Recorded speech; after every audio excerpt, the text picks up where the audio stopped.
નમસ્તે મિત્રો, રાધે રાધે, જય શ્રી કૃષ્ણ મિત્રો. આજની વાર્તા છેલ્લે સુધી જરૂરથી સાંભળજો એવી નમ્ર વિનંતી કરીએ છીએ. વાર્તા એકવાર પૂરી સાંભળીને કહેજો કે વાર્તા કેવી લાગી. તો ચાલો વાર્તા સાંભળી લઈએ. શહેરની વચ્ચોવચ એક ખૂબ મોટો કરિયાણાની દુકાન ચલાવવા વાળા એક સફળ વેપારી રાજેન્દ્ર શ્રીના મોઢા પર આજે માયુસી હતી. મોઢું જોઈને એવું લાગી રહ્યું હતું માનો એનું મૂળ બધું લૂંટાઈ ગયું હોય. શું થયું ભાઈ રાજેન્દ્ર? ખૂબ ગંભીર થઈને બેઠા છો? દુકાનની અંદર આવતા એના એક મિત્રએ પૂછ્યું. તો ઊંડો શ્વાસ લેતા રાજેન્દ્રસિંહ બોલ્યા, ભાઈ બધી પરેશાની એ જ છે કે કંઈ થયું જ નથી. મિત્રો એ પૂછ્યું, શું મતલબ? તો મરેલા મનથી રાજેન્દ્રજી બોલ્યા, ભાઈ ઉપરવાળાએ મારી પર ખૂબ અત્યાચાર કર્યા છે. એક પછી એક દીકરી આપવામાં તો કોઈ ખામી નથી રાખી, પણ એક પણ પુત્ર નથી આપ્યો. કેટલા વર્ષોથી એ રાહ જોઈ રહ્યો છું કે એક પુત્ર આવી જાય તો એની પર મન ભરીને પ્રેમ અને વહાલ લૂંટાવી શકું. પરંતુ મોટી કિસ્મત મારી કે કાલે મારી પત્નીએ ત્રીજી દીકરીને જન્મ આપ્યો. દર વખતે પુત્રની ચાહત રાખું છું, પરંતુ તો પણ પુત્રી આવી જાય છે. કરિયા, તું પણ ક્યાં જમાનામાં જીવી રહ્યો છે? આજકાલ પુત્ર અને પુત્રીમાં કોઈ ફરક થોડો છે. અને એમ પણ ભગવાનને જે આપ્યું છે એમાં ખુશ રહેવું જોઈએ. પરંતુ રાજેન્દ્રજી પોતાના મિત્રની વાતથી સહેમત નહોતા, પણ પુત્રની ચાહતના પક્ષમાં તેની પાસે ઘણી દલીલો હતી.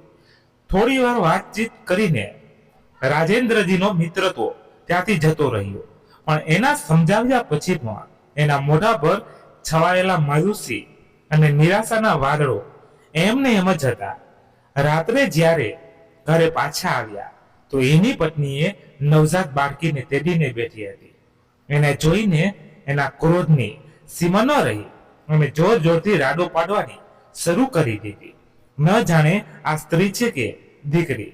પેદા કરવાની મશીન એક પુત્રી નથી આપતો તો તારાથી એ બાજુવાળા મિશ્રાજી 10 દિવસ પહેલા એનો પુત્ર જન્મ્યો તો એને આખી સોસાયટીમાં ઢોલ વગાડાવ્યો હતો, એવું કહીને કે આજુબાજુના લોકો જાણે કે એના ઘરમાં પુત્ર જન્મ્યો છે તો ખુશી કેવી.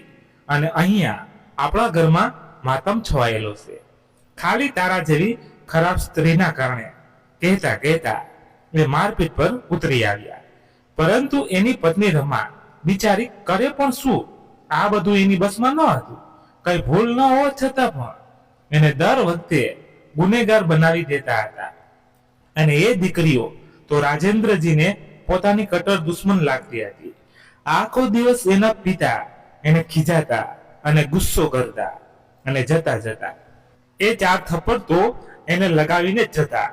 હવે તો લડાઈ ઝઘડો એ ઘરમાં રોજનો થઈ ગયો હતો. એક બાજુ રાજેન્દ્રજીની ધીરજ તૂટીને ધરાશાયી થઈ રહી હતી અને બીજી બાજુ રાજેન્દ્રજીની માં અને સગા સંબંધીઓએ એના દિલમાં એ વાત બેસાડી દીધી હતી કે પરિવારનું નામ તો પુત્રથી જ હોય છે. જો આપણા કુળમાં પુત્ર ન જન્મ્યો તો આપણો વંશ પૂરો થઈ જશે. આ વાત પર રમાઈએ પોતાના પતિને લાખ સમજાવવાની કોશિશ કરી કે છોકરાઓ છોકરીમાં કોઈ ફરક નથી હોતો. જો છોકરીઓને પણ સારી શિક્ષા આપવામાં આવે તો છોકરી પણ કોડનું નામ રોશન કરી શકે છે.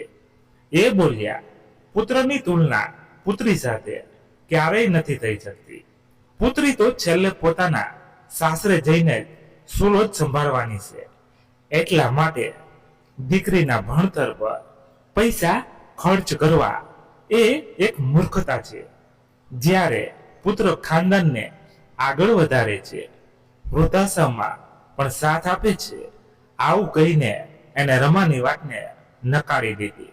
અને પછી એક દિવસ એવો આવ્યો કે જ્યારે રાજેન્દ્રએ રમા સાથે પોતાના સંબંધના અસ્તિત્વને પગથી કૂચડી નાખ્યા અને પોતાના પુત્રની ચાહતને પૂરી કરવા માટે બીજા લગ્ન કરીને એક ગરીબ ઘરની છોકરી રેખાને પોતાની પત્ની બનાવીને પોતાના ઘરે લઈ આવ્યો. આ જોઈને રમા ખૂબ જ હેરાન થઈ ગઈ. જે પતિએ આજ સુધી એ પોતાના ભગવાન માનતી હતી, એ પતિને આવી હરકત જોઈને એના દિલના ટુકડા ટુકડા થઈ ગયા. પરંતુ એટલું પણ હજી ઓછું ન હતું. રેખાને માલકીનનું પદ આપી દેવામાં આવ્યું અને રમાએ ઘરમાં એક કામવાળી બનીને રહી ગઈ. રેખા ભલે ગરીબ પરિવારની છોકરી હતી, પરંતુ ખૂબ જ સુંદર હતી. હવે તો રાજેન્દ્રને લગ્ન પછી ખાલી રેખા જ દેખાતી હતી. ઘણી વખત તેની માટે નવી નવી સાડીઓ લાવીને એને ફરવા લઈ જવી અને રોજનું કામ થઈ ગયું હતું. પોતાની પહેલી પત્ની અને દીકરીઓને તો તે ભૂલી જ ગયો હતો અને પોતાની સ્વતંત્ર પરના ઈશારા પર નાચો એ જ રમવાની કિસ્સત બની ગઈ હતી. પછી એક દિવસ રેખા ગર્ભવતી થઈ ગઈ. હવે રાજેન્દ્રની માએ રેખાને એની પાસે જવાની પણ ના પાડી દીધી, એવું કહીને કે એનો ખરાબ છાંયો પણ એની વહેલી પુત્રવધુ રેખા પર ન પડે તો જ સારું છે. આ વાત તે રમાના દિલને ખૂબ ઠેસ પહોંચી અને એની આંખોમાંથી આંસુઓના 2 ટીપા પડીને એના ગાલ સુધી આવી ગયા હતા. ત્યારે રમાની મોટી દીકરી બોલી, કેમ દાદી, તમે હંમેશા મારી માને ખરાબ કેમ કહો છો? એ ખરાબ નથી, ખૂબ સારી છે. પુત્રીની આ વાત રાજેન્દ્રના કાન સુધી પડી ગઈ અને એને બહાર આવીને એની દીકરીને એક જોરદાર થપ્પડ મારી દીધી. આ દ્રશ્ય જોઈને રમાને પોતાના દિલ પર ચાકુ ચાલુ જેવું લાગતું હતું.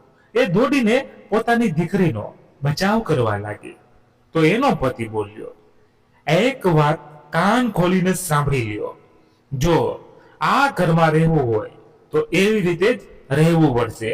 જેમ માં કહે નહીં તો નીકળી જાઓ. આ ઘરેથી પોતાનું ખરાબ મોઢું લઈને કોઈ જરૂર નથી. તમારા લોકોની અહીંયા રોજે અપમાન સહન કરી કરીને રમા હાંકી ગઈ હતી.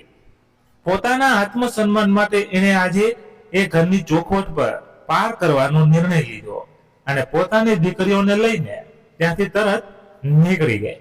કોઈએ પણ એને રોકવાની કોશિશ પણ ન કરી. પરંતુ એ જ લોકોએ તો એના અને એની 3 દીકરીઓથી છુટકારો મેળવવા માંગતા હતા. પતિના ઘરેથી નીકળ્યા પછી રમા પોતાની 3 દીકરીઓને લઈને પોતાના પિયરે પહોંચી ગઈ. એના પિયરમાં ખાલી એની ઘરડી માં જ હતી. રમા પોતાના માતા પિતાની એક જ સંતાન હતી અને થોડા સમય પહેલા એના પિતાનું અવસાન થઈ ગયું હતું. જીવન જીવવા માટે એની માએ એના ઘરનો એક ભાગ ભાડે આપી દીધો હતો.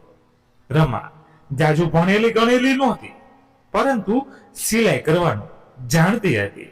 એટલા માટે પોતાની દીકરીઓનું પાલન શોષણ કરવા માટે એણે ઘર પર રહીને સિલાઈ કરવાનું કામ શરૂ કર્યું અને સાથે આજુબાજુની છોકરીઓને પણ સિલાઈ શીખવાડવા લાગી.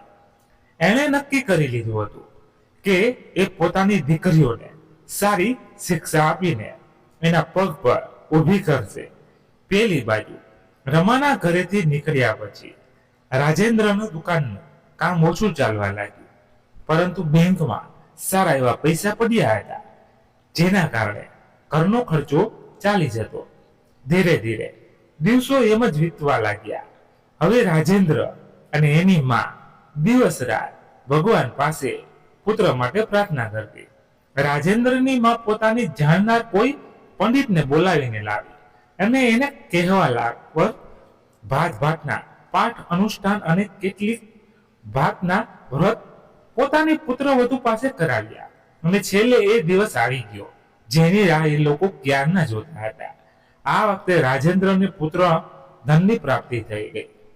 આપણા ખાનદાનનો કુળ દીપક આવી ગયો, જે આપણું ઘર રોશન ઘર છે, એવું કહીને રાજેન્દ્રની માં ખુશીથી ઉછળી પડી.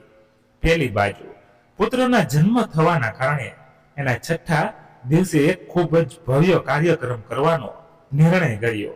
હકીકતમાં ધામધૂમથી કાર્યક્રમ કરવા માટે હવે રાજેન્દ્ર પાસે પૈસા બચ્યા ન હતા, તો પણ પુત્રની ખુશી ઉજવવા માટે એને કર્જ કરીને પૈસા લઈને જાતિના લોકો સંબંધીઓ અને પડોશીઓને શાનદાર પાર્ટી આપી. ઢોલ વગાડ્યો. એની સાથે એની સૌથી મોટી ઈચ્છા જે પૂરી થઈ ગઈ હતી. પણ હવે દુકાનનું કામ બિલકુલ ઠપ થઈ ગયું હતું. એટલા માટે પોતાની જમીનનો થોડો ભાગ વેચીને રાજેન્દ્રએ જેમ તેમ કરીને પોતાનો કર્જ ચૂકવ્યો. ધીરે ધીરે સમય પસાર થવા લાગ્યો. જ્યાં રાજેન્દ્ર પોતાની દીકરીઓના ખાવા પીવાની અને મૂળભૂત આવશ્યકતાઓને પૂર્ણ ઇંગ્રોધ કરતો હતો, એ જ પોતાના દીકરાને સારુંથી સારું ભોજન, કપડાં અને જરૂરિયાતની બધી વસ્તુઓ હાજર કરી દેતો હતો.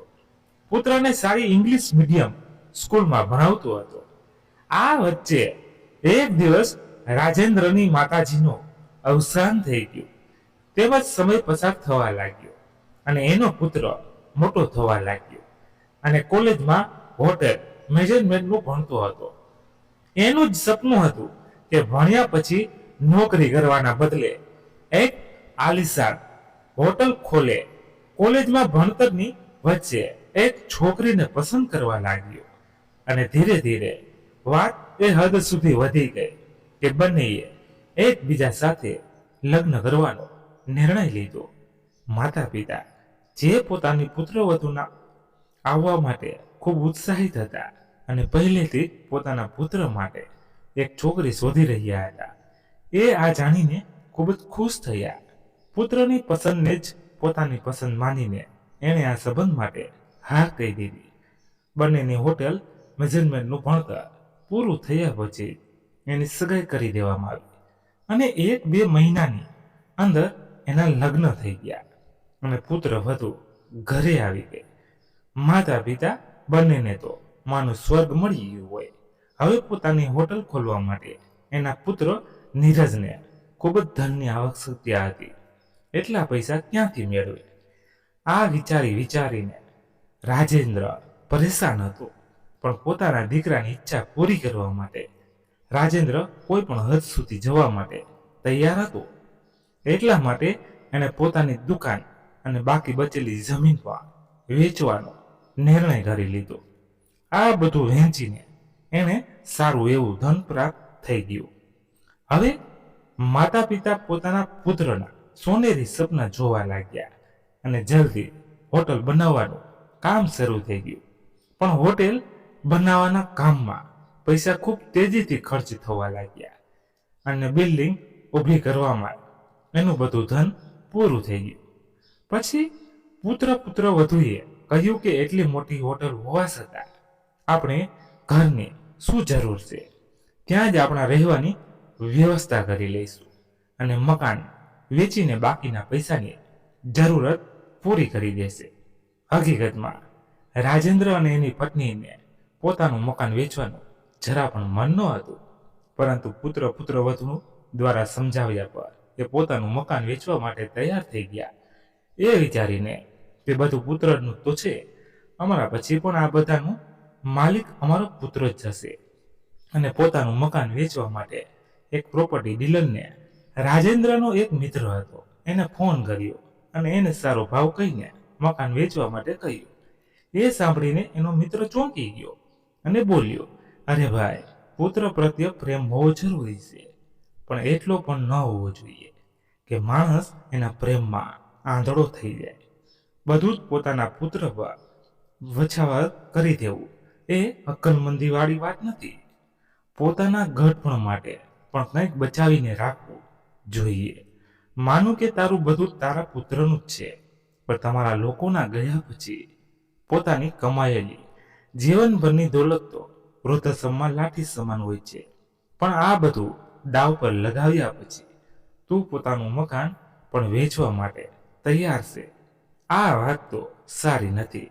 મિત્રની વાત સાંભળીને રાજેન્દ્ર બોલ્યો, અરે યાર, જે ધન દોલતને ગઠપણની લાઠીનું નામ આપી રહ્યો છે એ હકીકતમાં એ દોલત નથી, પણ ગઠપણની લાઠી મારો દીકરો છે અને મારો દીકરો ખૂબ જ લાયક છે. તું જોજે, એક દિવસ મારો દીકરો આકાશે અડી લેશે અને અમારા બંનેની વૃદ્ધાવસ્થામાં ખૂબ સેવા કરશે. પછી મિત્રએ કહ્યું, પરંતુ રાજેન્દ્ર, એ મકાન તો તારા માતા પિતાની નિશાની છે. એક વખત વહેંચવા પહેલા વિચાર જરૂર કરજે. અરે વિચાર શું કરવો, બધું એનું તો છે, રાજેન્દ્રએ કહ્યું. તો મિત્રએ ચિંતા કરીને કહ્યું કે પણ પોતાનું મકાન વેચીને તો રહીશ ક્યાં? શું એ વિચાર્યું છે? અરે મારી જીવનભરની પૂંજીને એટલી મોટલ હોટલ ઊભી કરી રહ્યો છે. મારો દીકરો તો શું અમારા રહેવાની વ્યવસ્થા નહીં કરે? કહે છે કે અમારા લોકોની રહેવાની વ્યવસ્થા એક આલિશાન રૂમમાં કરાવી દઈશ. આવું કહીને રાજેન્દ્રજી હસવા લાગ્યા અને બોલ્યા, ખૂબ ભાગ્યશાળી છીએ અમે લોકો જે અમને નીરજ જેવો દીકરો મળ્યો. એટલું બધું સમજાવ્યા પછી પણ રાજેન્દ્રના ના માન્યો. તો એના મિત્રએ કહ્યું, તું મારો ખાસ મિત્ર છે એટલા માટે સમજાવી રહ્યો છું, બાકી જેવું તને સારું લાગે એવું કહીને એ મિત્રએ ફોન મૂકી દીધો.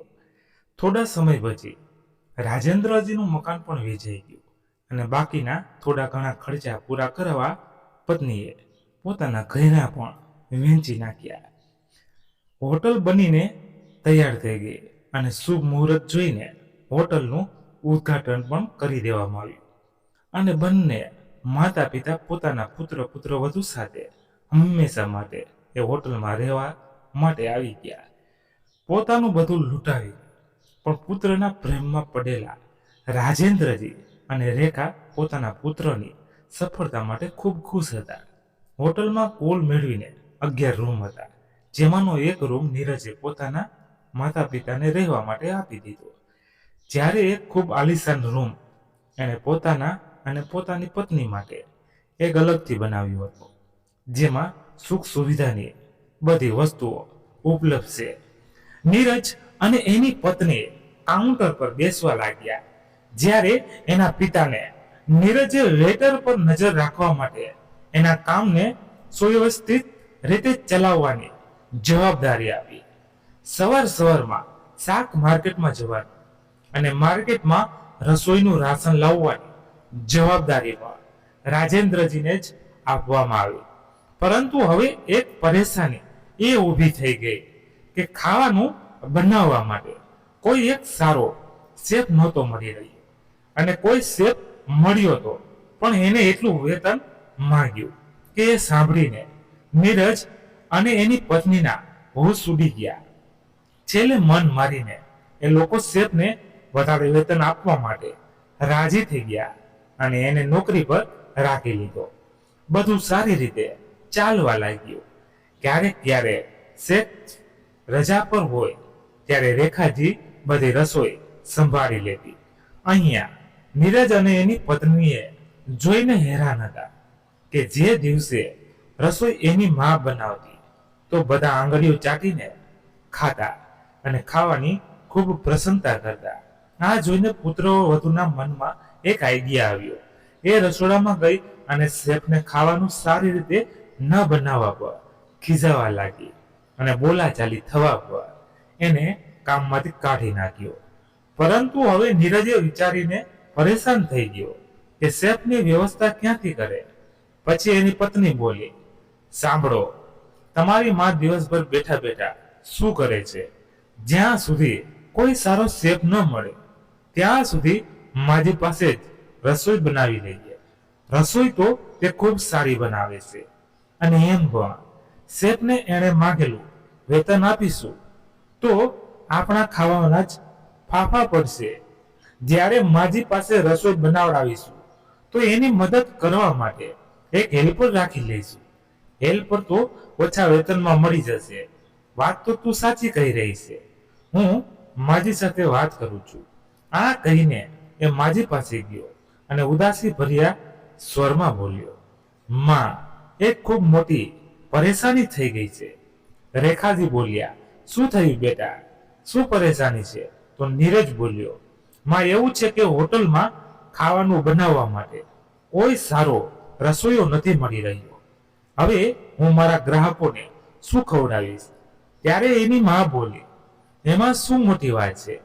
જ્યાં સુધી કોઈ સારી રસોઈ બનાવવા વાળો નથી મળી જતો ત્યાં સુધી હું રસોઈ બનાવી દઈશ.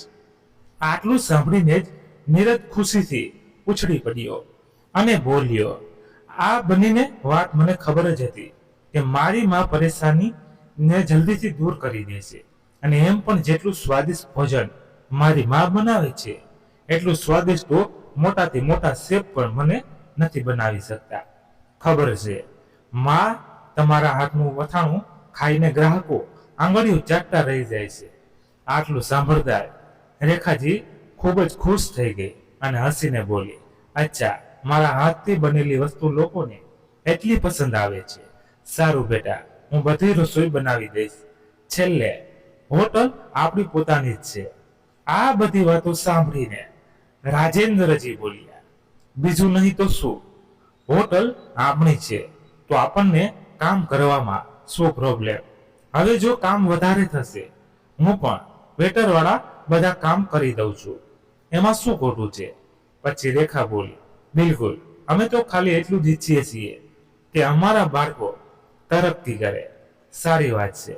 રેખા, ગ્રાહકો આવવા લાગ્યા, તો રસોઈનું કામ સંભાળ, ત્યાં સુધી હું ગ્રાહકોને જોઉં છું. એવું કહીને રાજેન્દ્રજી રૂમની બહાર જતા રહ્યા. થોડા દિવસ એમ જ પસાર થઈ ગયા. એક દિવસ શહેરમાં કોઈ રાજનીતિક પાર્ટીઓ રેલીનો કાર્યક્રમ હતો, જેના કારણે શહેરના ઘણા બધા હોટલ બુક કરાવ્યા હતા. નીરજની હોટલમાં પણ એ લોકોએ 10 રૂમ બુક કરાવી. નીરજ માટે કમાઈની આ સારી તક હતી, પરંતુ હવે પરેશાની એ હતી કે ખાલી 9 જ રૂમ ખાલી હતા, કેમ કે 10મા રૂમમાં એના માતા પિતા રહેતા હતા. એ જ વિચારમાં નીરજ ખોવાયેલો હતો. ત્યારે એની પત્ની બોલી, લ્યો, એમાં શું પરેશાની વાળી વાત છે? 2 દિવસ માટે મા બાપુજીનો સામાન ત્યાંથી હટાવી દઈએ, પછી તો કોઈ પરેશાની નહીં થાય.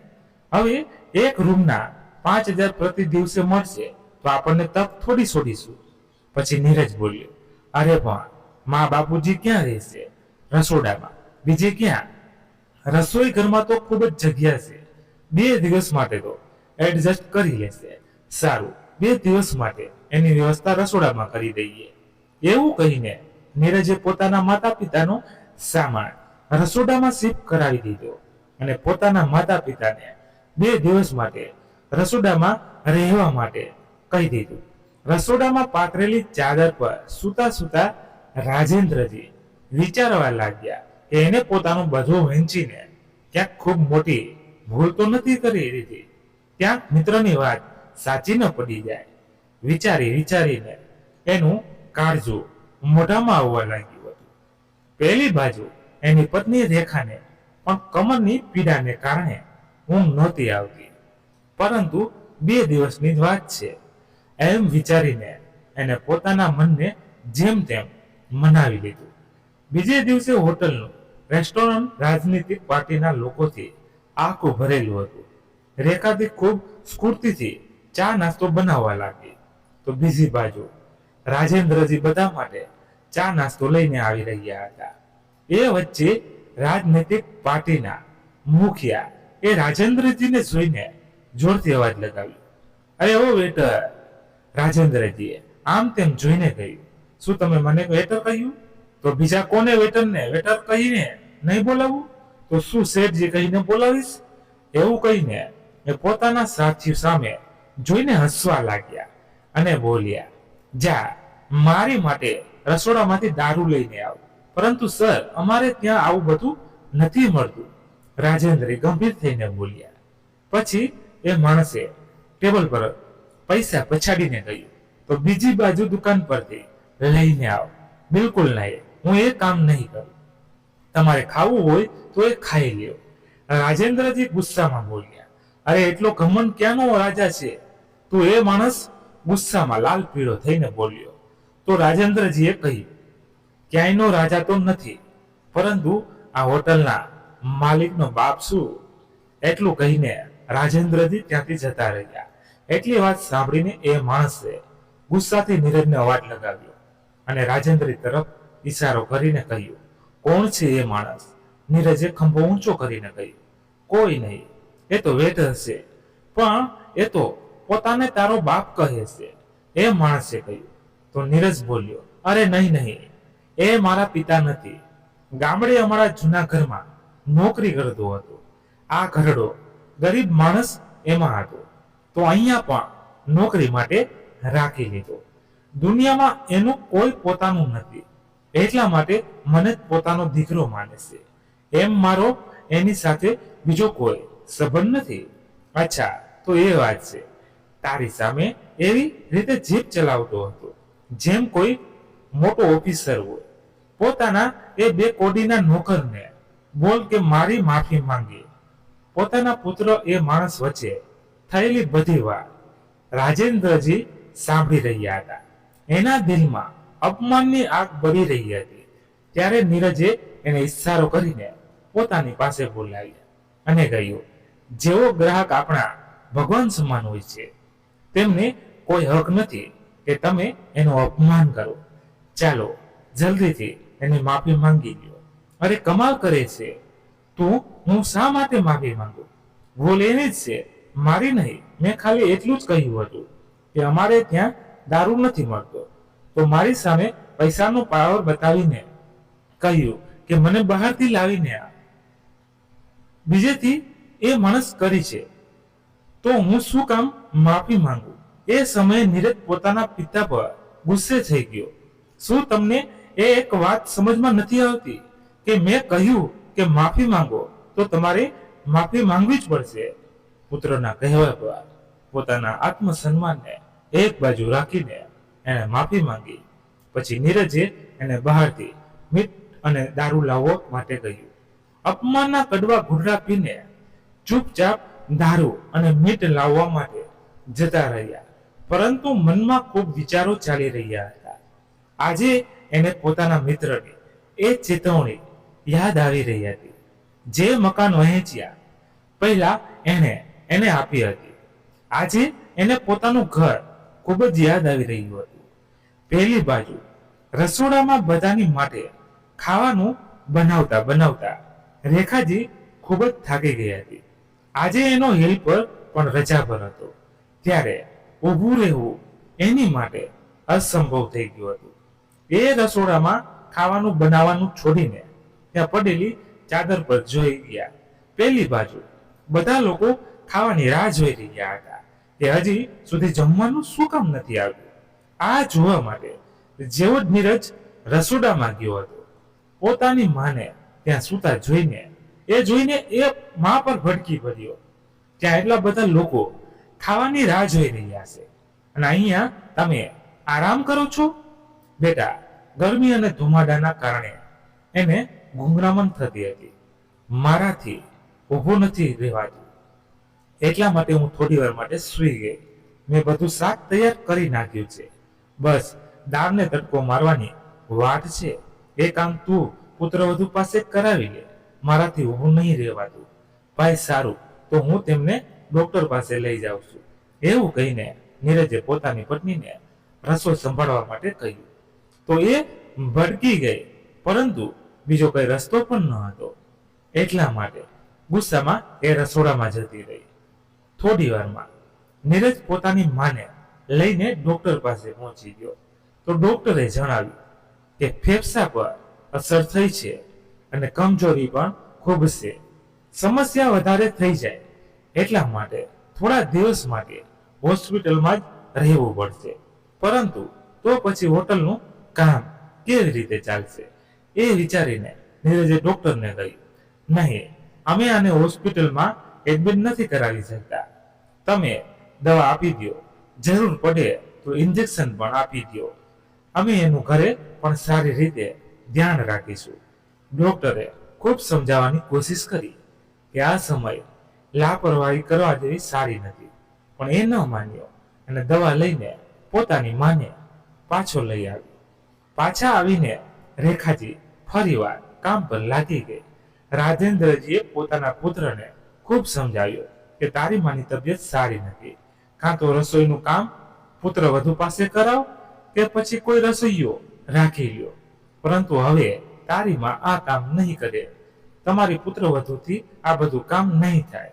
હું જલ્દી શેફની વ્યવસ્થા કરી લઉં છું. એવું કહીને નીરજ જતો રહ્યો. બપોરના સમયે રસોઈ બનાવતા બનાવતા ધુમાડાના કારણે રેખાજીની તબિયત વધારે બગડવા લાગી અને બેહોશ થઈ ગઈ. ત્યારે નીરજને ખાવાનું બળવાની સ્માઈલ આવી. જલ્દીથી અંદર ગયો અને રાડો પાડવા લાગ્યો કે જ્યારે જુઓ ત્યારે બીમારીનું બહાનું કરીને પડ્યા રહો છો. ત્યારે એની પત્ની આવી અને બોલી, આ બંને તો મફતની રોટલી તોડશે, એનાથી કોઈ કામ નહીં થાય. ત્યારે રાજેન્દ્રજી અવાજ સાંભળીને અંદર આવ્યા અને બોલ્યા, ધિકાર છે આવા સંતાન પર. પોતાની પત્ની જમાપુંજી અમે તારી પર નિછોડ કરી દીધી. એવું વિચારીને એ અમારો દીકરો વૃદ્ધાવસ્થામાં અમારો સહારો બનશે, પરંતુ તે તો અમને અહીંયા નોકર બનાવીને રાખી દીધા. નોકર કહેવું પણ કદાચ ખોટું હશે. અમે તો અહીંયા બાંધેલા મજદૂર બનીને રહી ગયા છીએ. પોતાની પત્ની પાસે જઈને એને હલાવતા ગયું, રેખા શું થયું? જાગ, હવે આપણે અહીંયા નહીં રહીએ. હું તારો ઈલાજ સારી રીતે કરાવીશ, તું જલ્દી સાજી થઈ જઈશ. પણ આ બધું સાંભળવા માટે રેખા જીવિત ક્યાં હતી? રાજેન્દ્રજી રાડો પાડતા રહી ગયા અને પણ એની પત્નીના શરીરમાં કોઈ હલનચલન ન થઈ. નહીં તો મને છોડીને ન જઈ શકતી, રેખા કહેતા કહેતા રાજેન્દ્રજી જોર જોરથી રાડો પાડવા લાગ્યા. આજે રાજેન્દ્રજી પોતાનું બધું ખોઈ ચૂક્યા હતા. બધું ગુમાવીને એને એક વાત સમજમાં આવી ગઈ હતી કે ભલે પોતાનું લોહી કેમ ન હોય, ભલે એને જીવથી વધારે પ્રેમ કેમ ન કરતા હોય, એને ખાલી એટલું જ આપવું જોઈએ જેટલું ઉચિત છે. પોતાના ગઢપણને ક્યારેય ન ભૂલવું જોઈએ. વૃદ્ધાવસ્થામાં તો પોતાનું શરીર તો પોતાને દકો આપી દેશે. વિચારતા વિચારતા રાજેન્દ્રજીની આંખોમાંથી ફરીવાર આંસુ આવી ગયા. અંતિમ સંસ્કારમાં જ્યારે પુત્ર ચિતાને અગ્નિ આપવા લાગ્યો તો રાજેન્દ્રજી જોરથી રાડો પાડવા લાગ્યા કે તું આ હક ખોઈ ચૂક્યો છે, તું જ મારી પત્નીનો ગુનેગાર છે. એવું કહીને એને પોતાની પત્નીનું અંતિમ સંસ્કાર જાતે કર્યું. પછી રોતા રોતા બોલ્યા, થોડા પૈસા માટે લાલચમાં આવીને તે પોતાની માને જ મારી નાખી, પરંતુ હું મારી પત્નીને ન્યાય અપાવીને જ રહીશ. હું પોલીસ સ્ટેશન જઈશ અને તારી બધી હરકત જણાવીશ. આવું કહીને રાજેન્દ્રજી ત્યાંથી જલ્દીથી નીકળી ગયા. ખિસ્સામાં એક ફૂટી કોડી પણ નહોતી, એટલા માટે એ ચાલીને જવા લાગ્યા. ઘણો સમય ચાલીને એ પોલીસ સ્ટેશને પહોંચ્યા અને જઈને પોતાના પુત્ર વિરુદ્ધ ફરિયાદ કરી, પરંતુ ત્યાં એની કોઈ સુનાવણી ન થઈ. એના પુત્રને ફોન કરીને પૈસાની લાલચ આપી બાબતને છોડી દેવા માટે કહ્યું હતું. ખૂબ વિનંતી કર્યા પછી પણ જ્યારે કોઈએ રિપોર્ટ ન લખ્યો, એને સલાહ આપી કે એને સૌથી મોટા પોલીસ અધિક્ષક પાસે જવું જોઈએ. એક અઠવાડિયા પહેલા જ એક મહિલા પોલીસ અધિક્ષક એ નોકરી જોઈન કરી છે, જે ખૂબ જ ઈમાનદારી અને ન્યાયપ્રિય છે. આ સાંભળીને રાજેન્દ્રજી તરત ત્યાંથી ઊભા થઈને પોલીસ અધિક્ષકની ઓફિસ પર જવા લાગ્યા અને એના પગમાં પડીને રોવા લાગ્યા.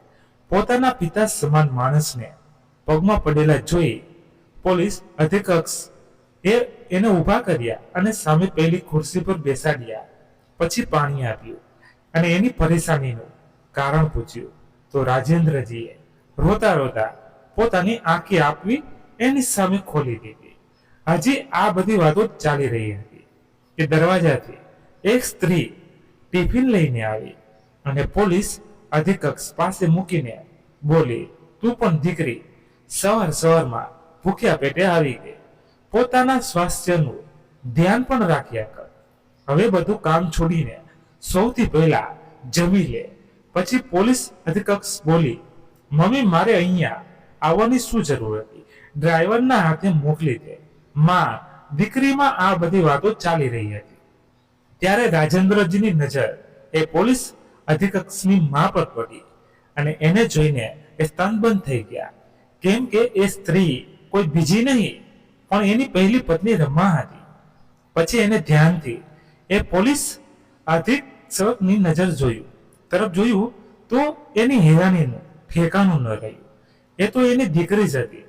એટલામાં એની પહેલી પત્ની રમા એને ઓળખી ચૂકી હતી, પણ એને એવી હાલત જોઈને એનું કાળજું એના મોઢા આગળ આવવા લાગ્યું.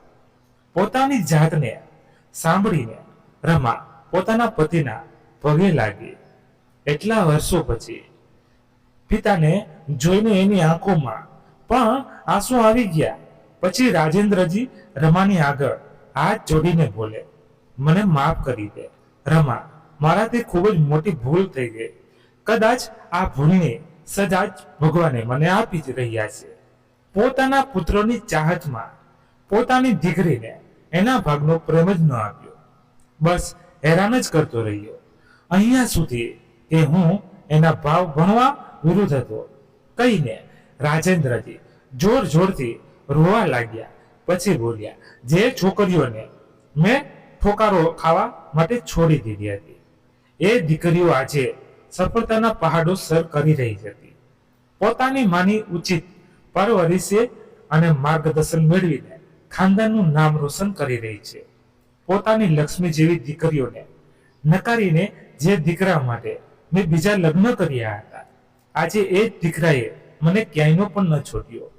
તે મને કેટલો સમજાવ્યો હતો રમા, પણ હું જ આંધળો થઈ ગયો હતો.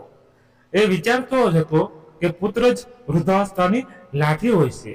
જે વૃદ્ધાવસ્થાની લાઠી માટે મેં તમારા લોકો સાથે અન્યાય કર્યો, એ લાઠીએ તો મારું જ માથું ફોડી નાખ્યું. બની શકે તો મને માફ કરી દેજે રમા. એવું કહીને રાજેન્દ્રજી પોતાની પહેલીની પત્નીના પગમાં પડી ગયા. એના હૃદયને એવો આઘાત પહોંચ્યો કે એ સમયે એને પોતાના પ્રાણનો ત્યાગ કરી દીધો. પત્ની અને દીકરીએ એના ઊભા કરવાની કોશિશ કરી, પણ એ આ દુનિયામાંથી જતા રહ્યા હતા. કદાચ દીકરીઓ ભવિષ્યમાં પોતાના પિતાને ન્યાય અપાવી શકે, પરંતુ આજે ભગવાનનો ન્યાય થઈ ચૂક્યો હતો. તો તમારા અમૂલ્ય વિચારો અને અભિપ્રાય અમને કોમેન્ટમાં જરૂરથી જણાવજો. સાથે જ અમને એ પણ જાણવું ગમશે કે આપ કયા ગામ શહેરથી અમારી આ વાર્તા નિહાળી રહ્યા છો, તો તે પણ કોમેન્ટમાં અચૂક લખજો. જો આ વાર્તા પસંદ આવી હોય અને તમારા દિલને સ્પર્શી ગઈ હોય તો વિડીયોને લાઈક કરી તમારા મિત્રો અને સગા સ્નેહોને સાથે શેર જરૂરથી કરી દેજો, જેથી સમાજ સુધી આ લાલ બત્તી સમાન કિસ્સો પહોંચી શકે. અને જે મિત્રોએ હજુ પણ અમારી ચેનલને સબસ્ક્રાઇબ ન કરી તે મિત્રો સૌથી પહેલા અમારી ચેનલને સબસ્ક્રાઇબ કરી બાજુમાં આપેલા બેલ આઇકોનને ઓલ પર સેટ કરી દેજો, જેથી અમારી દરેક નવી વાર્તાઓ, કહાનીઓ, માહિતીઓ આપને સમયસર મળતી રહે. ફરી મળીશું નવી એક હૃદયને સ્પર્શી અને જીવનના સત્યને ઉજાગર કરતી વાર્તા સાથે. ત્યાં સુધી તમારા પરિવાર સાથે ખુશખુશાલ રહો અને મજામાં રહો. જય હિન્દ, જય ભારત. અને હા મિત્રો, આમાં અમારી ક્યાંય પણ ભૂલ થઈ હોય તો અમને પણ કોમેન્ટમાં જણાવજો અને અમને માફ કરજો. અમને પણ અમારી ભૂલ થઈ હોય તો અમને પણ ખબર પડે કે અમારી ભૂલો અહીંયા થાય છે. Thank you.